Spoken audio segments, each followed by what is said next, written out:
बिस्मिल्लाहिर्रहमानिर्रहीम।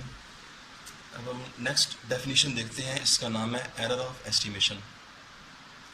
Error of estimation में यह है कि जब हम किसी पॉपुलेशन के पैरामीटर को की वैल्यू को सैम्पल डेटा की मदद से एस्टिमेट करते हैं, तो जो सैम्पल डेटा से एस्टिमेट आता है उसमें और पैरामीटर की जो एक्चुअल वैल्यू होती है उसमें एक डिफरेंस आ जाता है।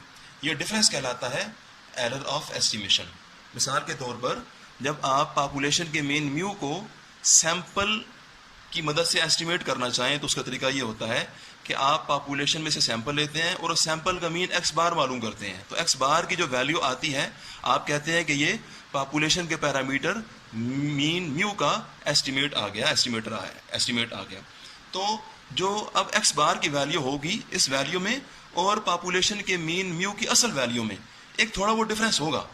ये डिफरेंस कुदरती है और ये होना है, तो ये डिफरेंस कहलाता है error of estimation. The distance between an estimate and the estimated parameter is called the error of estimation. अगर एस्टिमेटेड की बजाय आप ऊपर पेन वाला जो मैंने लिखा है वो भी यूज कर सकते हैं, वो भी अच्छा रहेगा। तो डिस्टेंस की बजाय आप डिफरेंस भी कह सकते हैं। The difference between an estimate and the actual value of parameter is called error of estimation. आगे डेफिनेशन आ रही है अनबायस्ड एस्टिमेटर की और बायस्ड एस्टिमेटर की। ये हम देखेंगे। सैम्पलिंग चैप्टर में आप लोगों ने बहुत सारे क्वेश्चन के अंदर एक चीज प्रूफ की है, mu x bar is equal to mu. ये हमने बहुत सारे क्वेश्चन में वेरीफाई किया है। मैंने कहा था कि म्यू एक्स बार कहें या ई ऑफ एक्स बार कहें, ये की बात है। तो म्यू एक्स बार की जगह मैं यहाँ ई ऑफ एक्स बार लिखूंगा और इक्वल और म्यू ये तरह से आ गए। तो अब यहाँ पर मैं बोलूंगा कि एक्स बार सैंपल का मीन है जो कि एक स्टैटिस्टिक है और म्यू पॉपुलेशन का मीन है जो कि एक पैरामीटर है। तो जब स्टैटिस्टिक की एक्सपेक्टेशन ली जाए और वो इक्वल हो जाए पैरामीटर के, तो हम कहते हैं कि ये जो स्टैटिस्टिक है ये अनबायस्ड एस्टिमेटर है इस पैरामीटर का। यहाँ पर सैंपल का मीन एक्स बार एक अनबायस्ड एस्टिमेटर है पॉपुलेशन के मीन म्यू का। इसी तरह से स्मॉल एस स्क्वायर यानी कि सैंपल का वेरिएंस जब उसकी एक्सपेक्टेशन ली जाए तो वो इक्वल हो जाता है पॉपुलेशन के वेरिएंस सिग्मा स्क्वायर के। लेकिन ये रिलेशन होल्ड करता है सैम्पलिंग विद रिप्लेसमेंट के केस में, बहरहाल होल्ड तो करता है। तो हम यहाँ पर बोलेंगे कि स्मॉल एस स्क्वायर यानी जिस एस स्क्वायर के फार्मूला में जो उसके नीचे n-1 आता है, ये उसकी बात हो रही है। ये हमने वहां क्वेश्चन में वेरीफाई भी किया था। तो हम यहाँ बोलेंगे कि स्मॉल एस स्क्वायर एक अनबायस्ड एस्टिमेटर है सिग्मा स्क्वायर का। लेकिन जो कैपिटल एस स्क्वायर होता है उसकी एक्सपेक्टेशन जब ली जाती है तो वो सिग्मा स्क्वायर के इक्वल नहीं आता है। तो ये कैपिटल एस स्क्वायर वो होता है फार्मूला जिसमें नीचे n आता है। तो कैपिटल एस स्क्वायर को आप बोलेंगे कि कैपिटल एस स्क्वायर जो है वो बायस्ड एस्टिमेटर है सिग्मा स्क्वायर का, जबकि स्मॉल एस स्क्वायर अनबायस्ड है सिग्मा स्क्वायर का एस्टिमेटर। तो ये बातें यहाँ से लाइनें लिखी हैं, आप पढ़ लीजिए। और ये एक्स बार के बारे में मैंने लाइन लिखी है, ये भी पढ़ लें। हम डेफिनेशन पढ़ते हैं। अच्छा, डेफिनेशन के अंदर ना अब आप डेफिनेशन में सैंपल मीन या पॉपुलेशन मीन नहीं कहा करेंगे, बल्कि जो ब्रैकेट के अंदर चीज देखी है उसके लिए वर्ड यूज करेंगे स्टैटिस्टिक। बुक वाले ने यहाँ हमारे एस्टिमेटर का लफ्ज यूज किया है, आप जो किया है बस कर लें उसको।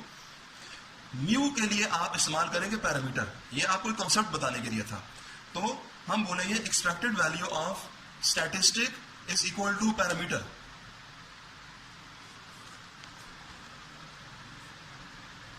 Unbiased estimator, an estimator is unbiased if its expected value is equal to the population parameter being estimated।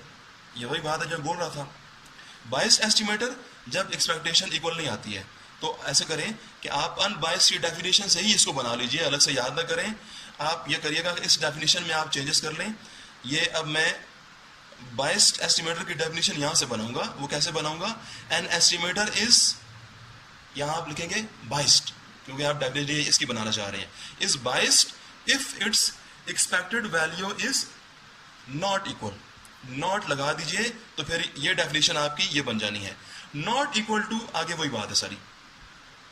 फिर आ रही है जी कॉन्फिडेंस इंटरवल।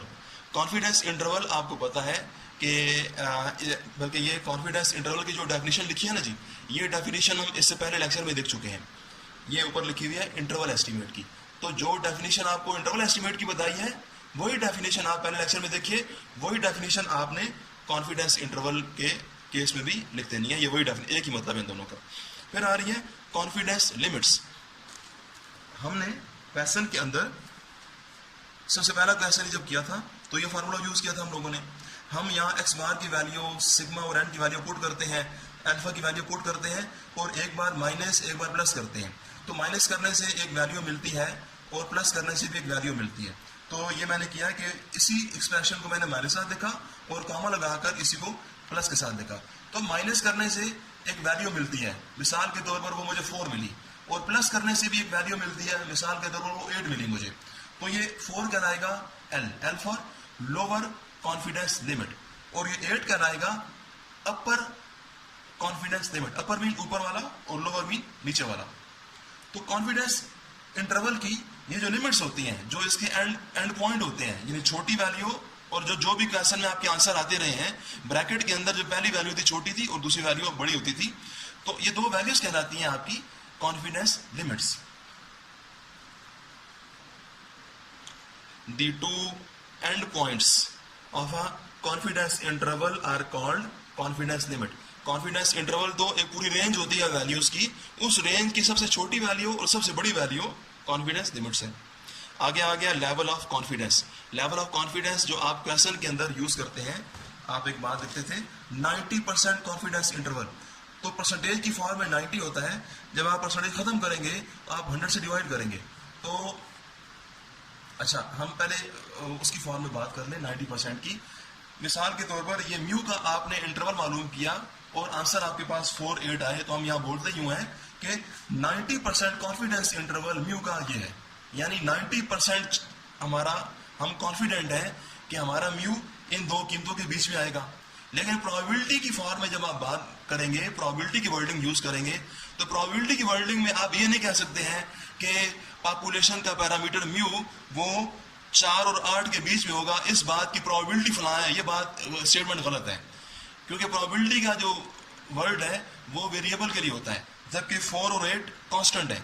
लेकिन ये 4, 8 कहां से आए हैं? ये इस यहां से आए हैं, 4 इस माइनस करने से आया है और 8 इस एक्सप्रेशन से आया है।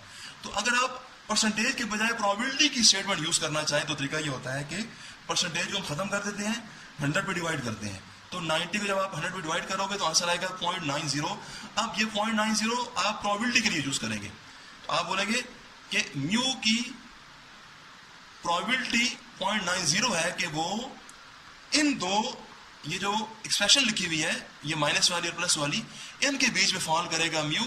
इस बात की प्रोबेबिलिटी 0.9 है। यानी प्रोबेबिलिटी की स्टेटमेंट 4, 8 के लिए नहीं, बल्कि ये जो फार्मूला होता है उसके लिए यूज हो सकती है।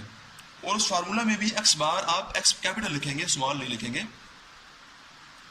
बहरहाल इसकी क्योंकि यहाँ पर एक वेरिएबल आ रहा है, एक्स बार वेरिएबल है, तो क्योंकि वेरिएबल शामिल है इन दोनों में, ये लोअर लिमिट है और ये अपर लिमिट है, तो इनके फार्मूला के अंदर वेरिएबल शामिल है, लिहाजा इनके फार्मूला के हिसाब से हम प्रोबेबिलिटी का वर्ड यूज कर सकते हैं। लेकिन जब आंसर आ जाता है उस टाइम पर प्रोबेबिलिटी कहना वो गलत है, तब आप 90% कॉन्फिडेंस इंटरवल ही कहेंगे। अब यहां कह रहे हैं हमें the probability that the population parameter is included within the confidence interval is called confidence level of confidence। तो कॉन्फिडेंस जो हमारा पैरामीटर है वो कॉन्फिडेंस इंटरवल के अंदर फॉल करेगा, इस बात की प्रोबेबिलिटी कहलाती है लेवल ऑफ कॉन्फिडेंस। आगे आ रहा है डिग्री ऑफ फ्रीडम। ये थोड़ा सा डिफिकल्ट कॉन्सेप्ट है, बहरहाल हम इसे देखते हैं। फिर भी देखिए, ये मेरे पास 4 नंबर्स हैं, 4 नंबर है, 4 बॉक्सेस हैं, और इनका सम जो है वो 20 है। मैंने ये जो पहले 3 नंबर लिखे हैं मैंने बगैर सोचे लिख दिए। ये 2, 6, 4 मैंने बगैर सोचे ही बस मेरे ज़हन में मैंने लिख दिए।